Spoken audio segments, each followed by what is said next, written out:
You know, it takes a lot of imagination, actually, for people to fly. I mean, for them to go from the Wright brothers' experiments to modern-day flight, to actually landing a man on the moon, took belief and faith in all kinds of concepts and ideas about aerodynamics, things they couldn't see, things they'd never tested. But it took more than just faith. It actually took some hard work. A lot of experimenting, a lot of failure, pushing through very, very difficult situations to get to where we are, to do the impossible and to fly. I think that's again what the story of Hebrews is about. It's about the idea that not only do you believe in what God can do, but you also have to believe in what God can do through you if you keep believing. Again, the context of Hebrews is written to people who are discouraged because things have become difficult, they've become hard. And the reason that Hebrews talks about faith is because the writer wants us to understand that we can look at the stories in our history of the faith of others and choose to believe and trust in God the way those people trusted and believed in God, because God is the same for us as God is for them. But the writer of Hebrews doesn't stop there with the idea of faith. He pushes to another concept and another principle that he wants the people who are listening to understand. He reaches into this audience that's discouraged, and he says, you've got to keep pushing through the difficult times. This is going to require a kind of zeal and a kind of perseverance if you're going to keep the faith that you need to keep. So the writer of Hebrews just gives this long list of characters, names that the audience recognizes as people who pushed through, who finished what they started, who overcame difficult situations, because he wanted them to understand the power of perseverance and why it was so important that they keep pushing ahead through the difficult obstacles. We simply define perseverance as refusing to give up when life gets hard.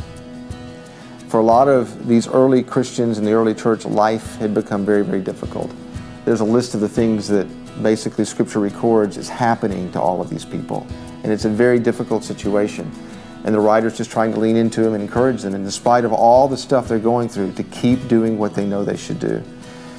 And he reminds them, in week 1 we'll talk about this, that they're surrounded by a great cloud of witnesses. And because they're surrounded by a great cloud of witnesses, the stories and the testimonies of all those people who've gone before them, they can have the courage and the strength to keep running a race, to keep pushing through the hard stuff, to get to the place where God has called them to be.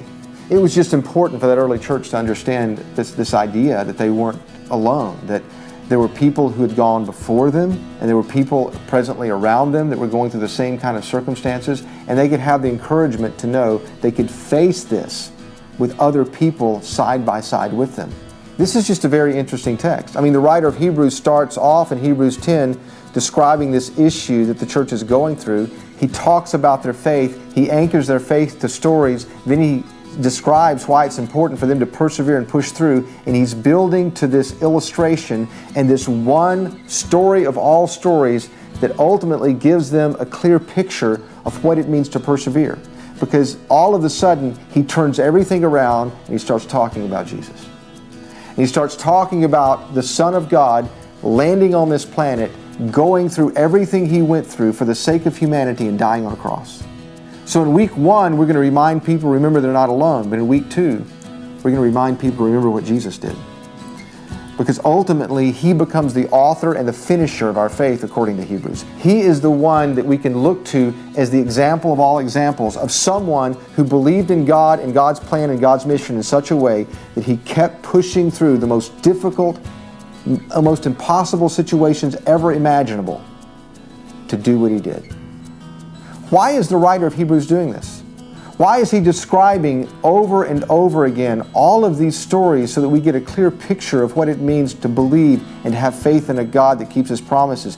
Why is he pushing us to really embrace this idea that not only should we believe in what God can do, but we should believe in what God can do in us?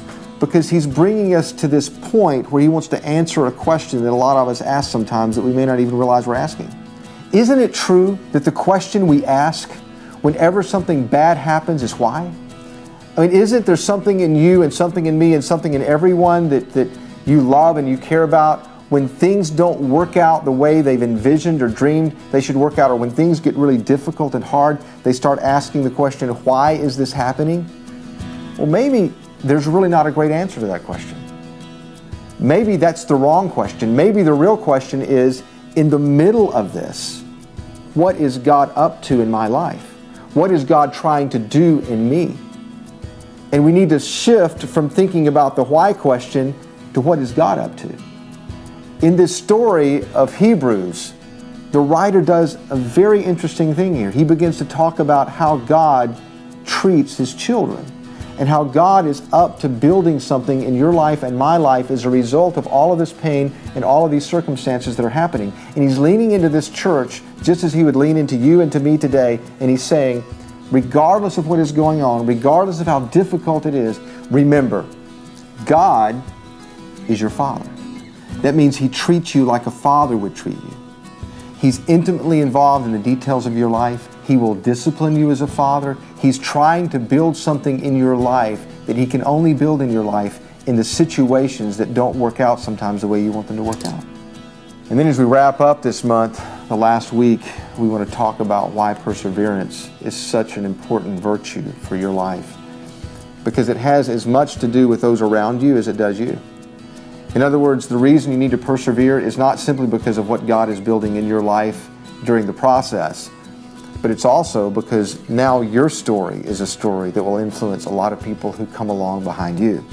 And the reason this whole chapter is written is to bookend this concept, that there are stories that we can look to that encourage us, and we actually become one of those stories, where our story can encourage other people to have faith and to persevere.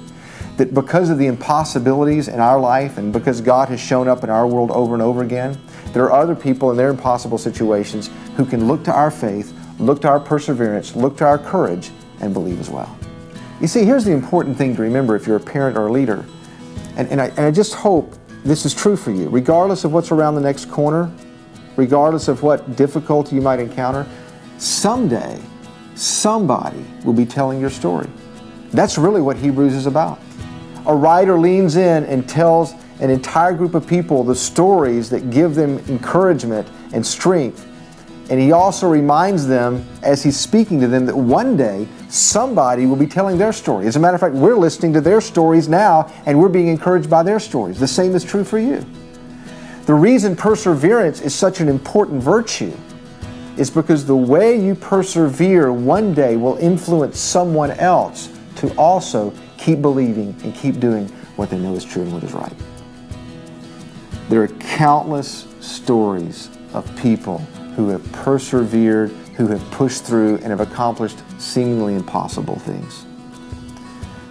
As a matter of fact, if you understand that God is who He says He is, and if in your life you believe that not only can God do amazing things, but God can do amazing things through you, it will change your entire perspective at the way you look at the world and you look at life.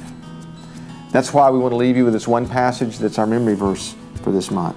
It's found in Isaiah 40:31, and here's what it says. Those who hope in the Lord will renew their strength. They will soar on wings like eagles. They will run and not grow weary. They will walk and not be faint.